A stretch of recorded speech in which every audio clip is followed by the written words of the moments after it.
Hello dear students. So here is the second part of chapter number 12, 13. So look here. French wanted to gain great control over trade in India. French wanted to gain. फ्रांसीसी जो है वो चाहते थे to gain मतलब प्राप्त करना, greater control मतलब बहुत ज़्यादा नियंत्रण, over trade in India, over trade मतलब व्यापार पर, इन इंडिया मतलब भारत में व्यापार पर फ्रांसीसी जो है वो बहुत ज़्यादा नियंत्रण करना चाहते थे.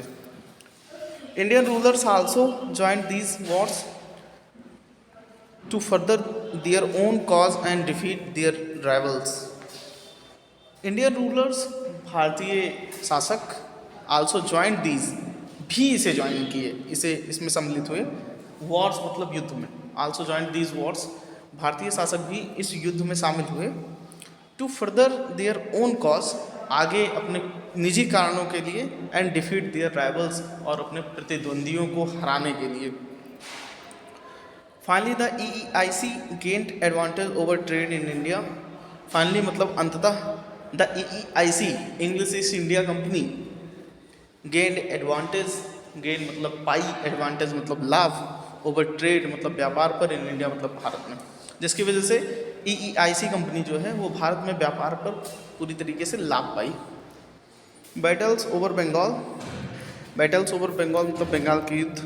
देखिए, the battle fought in Bengal were very important as Bengal was one of the richest province in India at that time. Bengal में लड़ा गया युद्ध बहुत महत्वपूर्ण है क्योंकि बंगाल उस समय सबसे धनी प्रांतों में से एक था इन इंडिया मतलब भारत में.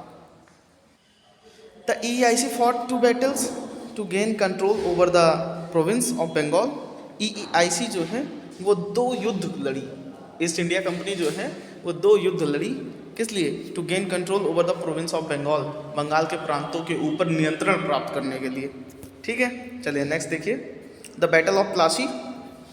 प्लासी का युद्ध देखिए यहाँ पे.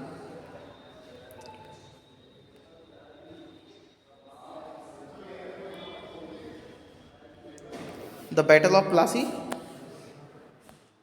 प्लासी का युद्ध.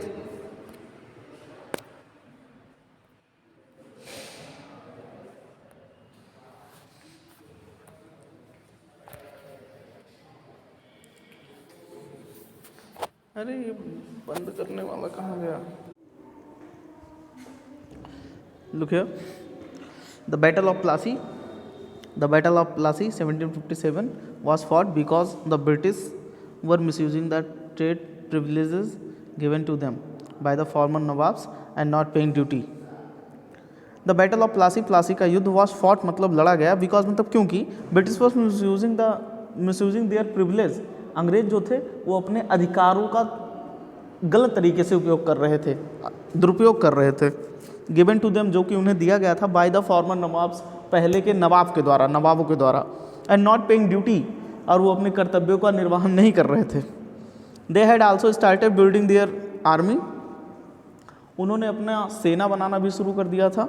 And expanding their base at Calcutta, और अपने बेस को, अपने ठिकानों को भी वो बढ़ाने लगे थे इन कलकत्ता मतलब कलकत्ता में.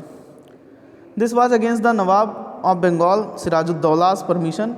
यह बंगाल के नवाब सिराजुद्दौला के अनुमति के खिलाफ था. The British emerge victorious in the battle. The British emerge victorious, अंग्रेजों ने विक्टोरियस को जो है वो अपने में शामिल कर लिया. इन द बैटल मतलब युद्ध में. Siraj-ud-Daulah was captured. सिराजुद्दौला जो है उसको पकड़ लिया गया.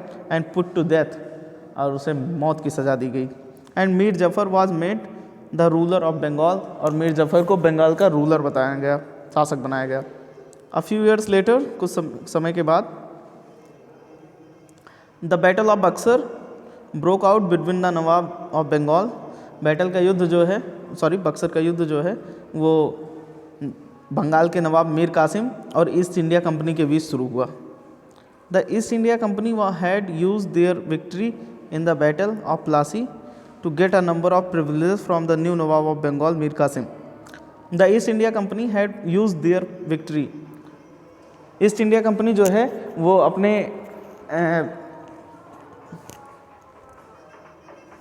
हेलो, ईस्ट इंडिया कंपनी जो है वो अपने once again the east India Company had use their victory. East India Company जो है वो अपने विजय का उपयोग कर चुकी थी in the battle of Plassey, Plassey के युद्ध में, to get a number of privilege. To get मतलब पाने के लिए, अ नंबर ऑफ प्रिविलेज मतलब ढेर सारी, प्रिविलेज मतलब अथॉरिटी, अधिकार, from the new nawab of Bengal, Bengal के नए नवाब से मीर कासिम, जो कि मीर कासिम थे। The company officials often misused, company में काम करने वाले लोग, ऑफिशियल्स मतलब काम करने वाले लोग, वहाँ के कार्यकर्ता, वहाँ पे कर्मचारी। द कंपनी ऑफिशियल्स, कंपनी में काम करने वाले लोग, often misuse their privilege and reduce the income of the province of Bengal, प्रायः इन अधिकारों का दोहन करते थे और रिड्यूस मतलब और कम कर दिए, रिड्यूस द इनकम, इनकम मतलब आय को, of the province of Bengal, Bengal के प्रांत का। तो बंगाल के प्रांत का जो आय थी बेटा, जो पैसे आते थे, उसको ये लोग कम कर दिए। Tired of this plunder by the British, tired by this plunder, इस लूट से, ठीक है, थक कर, बाय द ब्रिटिश मतलब अंग्रेजों के द्वारा, अंग्रेजों के द्वारा की जाने वाली इस लूट से थक कर Mir Qasim declared war against the company, Mir Qasim ने जो है वो कंपनी के खिलाफ युद्ध छेड़ दिया। He was supported in this, वह इसमें सपोर्ट किया गया, उसकी इसमें मदद की गई, by the nawab of Awadh, Awadh के नवाब के द्वारा, सिराजुद्दौला, जिसका नाम सिराजुद्दौला था, सिराजुद्दौला अवध का नवाब था और अवध के नवाब सिराजुद्दौला के द्वारा इसकी इसमें हेल्प की गई। एंड द मुगल एम्परर, और मुगल शासक के द्वारा, शाह आलम सेकेंड, शाह आलम द्वितीय। The British emerge victorious again, the British emerge, अंग्रेज़ों ने जो है वो शामिल कर लिया, विक्टोरियस अगेन, विक्टोरियस मतलब जीत को, अगेन मतलब दोबारा। यहाँ देखिए, strengthening of the company's power, company की पावर को बढ़ाना। देखिए, after the battle of Plassey and Buxar, Buxar और प्लासी के युद्ध के बाद, the east India company introduced English other policies to further strength its position in India. English east India company ने भारत में अपनी पोजीशन को और बढ़ाने के लिए कई नई नीतियों का शुभारंभ किया, कई नई नीतियों की शुरुआत की।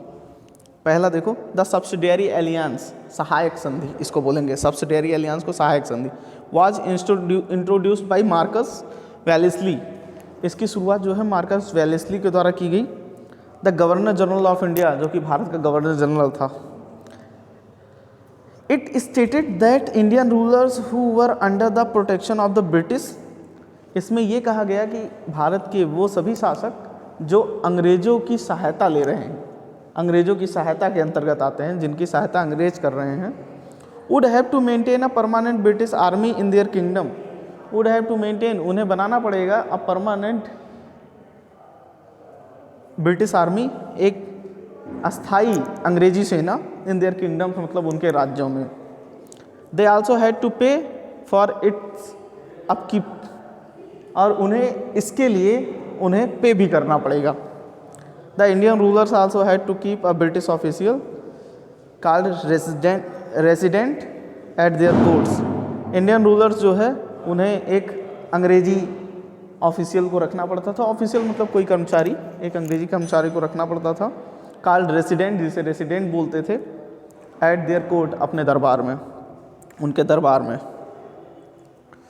नेक्स्ट देखिए, the governor Lord Dalhousie introduce a policy called the doctrine of lapse, governor Lord Dalhousie जिसका नाम था, उसने एक नीति का शुरुआत किया, नीति की शुरुआत की जिसे डॉक्ट्रिन ऑफ लैप्स कहा जाता है, विलय की नीति, ठीक है, समझा, लैप्स मतलब विलय और डॉक्ट्रिन मतलब नीति, डॉक्ट्रिन ऑफ लैप्स विलय की नीति।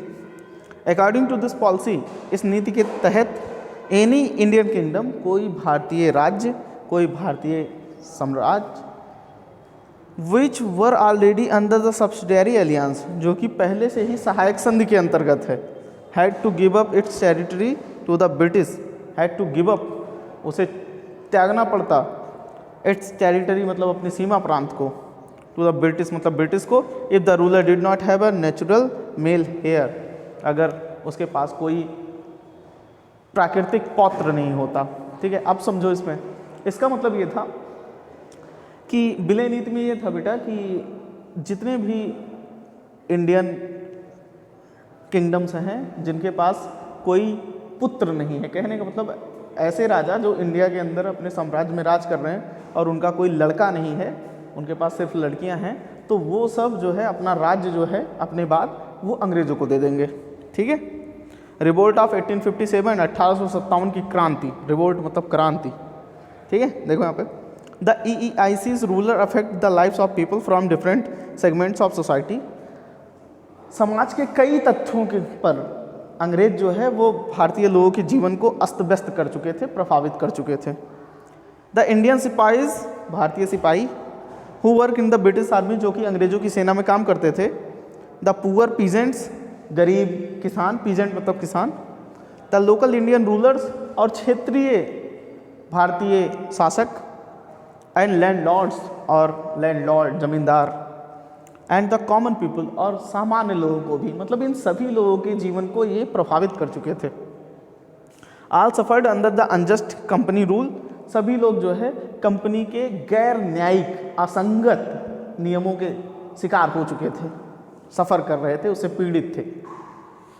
इट वॉज द इंडियन सिपाही in the British army who finally revolt against the British, एक इंडियन सिपाही जो कि अंग्रेजों की सेना में काम करता था, उसने फाइनली जो है अंततः एक विद्रोह शुरू कर दिया। The chief cause of their discontent include the payment of lower, उसके विद्रोह का सबसे प्रमुख कारण डिसकंटेंट मतलब असंतोष था। Include the payment of lower, जो कि शामिल था पेमेंट ऑफ लोअर मतलब कम वेतन देना। नेक्स्ट अगली स्लाइड में